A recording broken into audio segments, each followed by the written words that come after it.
बिस्मिल्लाहिर्रहमानिर्रहीम। अस्सलाम वालेकुम। Welcome to corner recipes. आज मैं आपके साथ शेयर करूंगी 2 फ्लेवर्स को मिला के एक ऐसा मीठा जो बहुत कम लोग बनाना जानते हैं। खीर, सवैयाँ, कस्टर्ड अब ये हो चुके हैं सब पुराने। अब बनाए नए तरीके से नया मीठा कि खाने वाला भी तारीफ़ किए बगैर ना रह सके। तो रेसिपी स्टार्ट करते हैं, वीडियो को फुल वॉच कीजिएगा।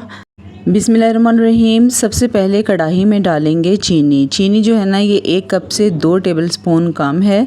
आपने मीठा जितना बनाना है ना आपने उस हिसाब से चीनी लेनी है। तो मैं साथ साथ आपको क्वांटिटी भी बताती जाऊंगी चीज़ों की। तो ये 1 कप से 2 टेबलस्पून कम है चीनी। अब हमने सबसे पहले इसका कैरमल बनाना है। कैरमल बनाते वक्त जो फ्लेम है ना वो आपने बिल्कुल लो रखनी है। तकरीबन दम वाली फ्लेम पे आपने ये कैरमल बनाना है, तेज़ फ्लेम पे नहीं बनाना, ठीक है। इतनी देर में यहाँ पर आधा कप दूध में मैंने डाला है 1 टेबलस्पून भर के कॉर्नफ्लोर का, और इसको अच्छे से मिक्स कर लेना है। ये आगे चल के यूज़ करेंगे। और यहाँ पर जो कैरमल है ना ये भी बहुत अच्छे तरीके से जो है ना मेल्ट हो चुकी है। अब कलर आप देख लें, इससे ज़्यादा आपने डार्क कलर नहीं देना है, ठीक है। उसके बाद इस कैरमल में डालेंगे दूध। दूध डालने के बाद जो है ना ये कैरमल बहुत ज़्यादा हार्ड हो जाएगी, तो इसकी आपको टेंशन नहीं लेनी है। आपने बिल्कुल लो फ्लेम पे जो है ना इसको मेल्ट होने के लिए छोड़ देना है, बिल्कुल हल्की आंच पे, ठीक है। 2 से 3 मिनट लगेंगे। कैरमल जो है वो अच्छे तरीके से इसके अंदर दूध के अंदर जो है ना मिक्स हो जाएगी। और यहाँ पर दूध को जो है ना कैरमल मिक्स होने के बाद, मेल्ट होने के बाद जो है ना 5 से 6 मिनट मज़ीद पका लेना है। उसके बाद जो हमने कॉर्नफ्लोर वाला दूध मिक्स किया था वो इसके अंदर डालेंगे और इसको अच्छी तरह से मिक्स कर लेंगे। चम्मच जल्दी जल्दी से चलाएंगे ताकि इसके अंदर गुठलियाँ ना बने। और ये डाल देने के बाद जो है ना इसको हमने पकाना है मज़ीद 7 से 8 मिनट, ताकि कॉर्नफ्लोर का कच्चापन जो है ये ख़त्म हो जाए। और इसकी कंसिस्टेंसी है ना वो आपने थोड़ी सी थिक रखनी है, ठीक है। तो तकरीबन 7 से 8 मिनट मुसलसल इसको पकाने के बाद जो है ना इसको आपने अच्छे से ठंडा कर लेना है। और यहाँ पर देख सकते हैं बस इस तरह से जो है ना इसकी कंसिस्टेंसी चाहिए। अच्छी तरह से ठंडा करके एक बॉल में निकाल लेना है। उसके बाद जो है ना जब ये अच्छे से ठंडा हो जाए तो विस्कर की मदद से इसको अच्छे से बीट कर लेना है ताकि इसका जो टेक्सचर है ना वो बिल्कुल स्मूथ सा हो जाए। उसके बाद यहाँ पर ली है मैंने व्हिपिंग क्रीम। ये 1 कप विप्ड की हुई क्रीम है, ठीक है। व्हिपिंग क्रीम जो है ना ये मैंने पहले से विप्ड कर ली थी। तो इसके अंदर जो है ना अब हम डालेंगे 2 मीडियम साइज़ के मैंगो, उनका पल्प डालेंगे। तो इनको जो है ना मैंने पहले से पील ऑफ कर लिया था और उसके बाद इसे मैंने ब्लेंडर जग में अच्छे से ब्लेंड करके इसका स्मूथ सा पेस्ट बना लिया। अब इस क्रीम के अंदर जो है ना ये पल्प डाल देंगे मैंगो का और इसको अच्छी तरह से मिक्स कर लेंगे। मिक्सिंग अच्छी तरह से करनी है ताकि क्रीम की जो इसके अंदर लम्स वगैरह बने हुए हैं वो अच्छे से मैंगो पल्प के अंदर अच्छे से मिक्स हो जाए, ठीक है। और इतनी देर में अगर आप चैनल पर नए हैं तो चैनल को सब्सक्राइब ज़रूर कर लिया करें, प्यारा सा लाइक कमेंट करके हौसला अफजाई किया करें, बहुत खुशी होती है।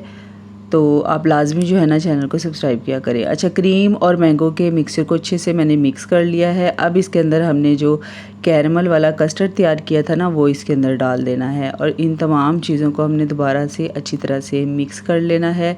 इसी तरह से मिक्स करना है कि तमाम चीज़ें का जो ये बैटर है ना, ये मिक्सचर है, बिल्कुल स्मूथ हो जाए और बिल्कुल एक जैसा हो जाए। अच्छी तरह से मिक्स करने के बाद आपने इसको 5 मिनट के लिए ना फ्रिज में रख देना है ताकि ये अच्छी तरह से ठंडा हो जाए। और उसके बाद यहाँ पर लेंगे सर्विंग बॉल लेंगे। इसके अंदर जो है ना सबसे पहले हमने इसके अंदर डालना है मैंगो का जूस। अगर मैंगो जूस नहीं है तो इसकी जगह पे आप ठंडा दूध भी डाल सकते हैं, उसमें थोड़ी सी चीनी मिक्स करके, ठीक है। तो मैंने इसके अंदर मैंगो का जूस डाला है। तो इसमें अच्छे से डालने के बाद जो है ना अब हम इसके अंदर डालेंगे फ्रूट केक, ठीक है। मैंगो का जूस हमने इसके अंदर इसलिए डाला है ताकि ये फ्रूट केक जो है ना ये नीचे से भी अच्छी तरह से सॉफ्ट हो जाए। तो इसके ऊपर जो है ना इसको हमने इसकी जो नीचे वाली तय है इसको अच्छे से कवर कर देना है फ्रूट केक के साथ। फ्रूट केक ना हो तो इसकी जगह पे आप ब्रेड का यूज़ भी कर सकते हैं, उसके एजेस जो है ना उतार के, ठीक है। तो इस तरीके से जो है ना एक लेयर हमने यहाँ पर ब्रेड की लगा दी है। उसके बाद इसके ऊपर दोबारा से थोड़ा सा और मैंगो का जूस जो है ना ऊपर वाली जो तय है इसके ऊपर जो है इस तरीके से डाल देंगे ताकि ऊपर से भी जो फ्रूट केक है ना अच्छे से सॉफ्ट हो जाए। और उसके बाद जो हमने बैटर तैयार किया है कैरमल और मैंगो वाला, ये इसके अंदर डाल देंगे। इसको दोबारा से ना अच्छे से पोर कर देंगे केक को ऊपर से, और उसके बाद दोबारा से लेयर लगाएंगे केक की। यकीन करें बहुत मज़ेदार ये मीठा है, आप लाजमी ट्राई कीजिएगा। इंशाल्लाह ये मीठे की रेसिपी ना आपको बहुत ज़्यादा पसंद आएगी। मेहमान आ जाए ना अचानक तो ये मीठा आप इजीली आराम से बना सकते हैं, बच्चे बहुत शौक़ से खाएंगे, तो लाजमी ये आप ट्राई कीजिएगा।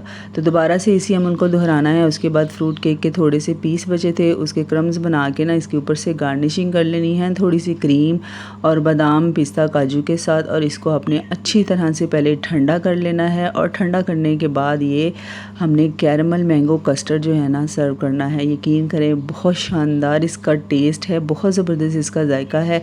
आप ये मैंगो कैरमल कस्टर्ड लाजमी ट्राई कीजिएगा। यकीन करें आप जो पुराने तरीके हैं ना कस्टर्ड बनाने के वो भूल जाएंगे, इसका टेस्ट देर तक आपकी ज़ुबान से नहीं जाएगा। रेसिपी अच्छी लगे तो लाइक कमेंट करके वीडियो को सबके साथ शेयर कीजिएगा। अपना बहुत सारा ख्याल रखिएगा। मिलते हैं नेक्स्ट वीडियो में। जज़ाकल्लाह। अल्लाह हाफिज़। फ़ी अमान अल्लाह।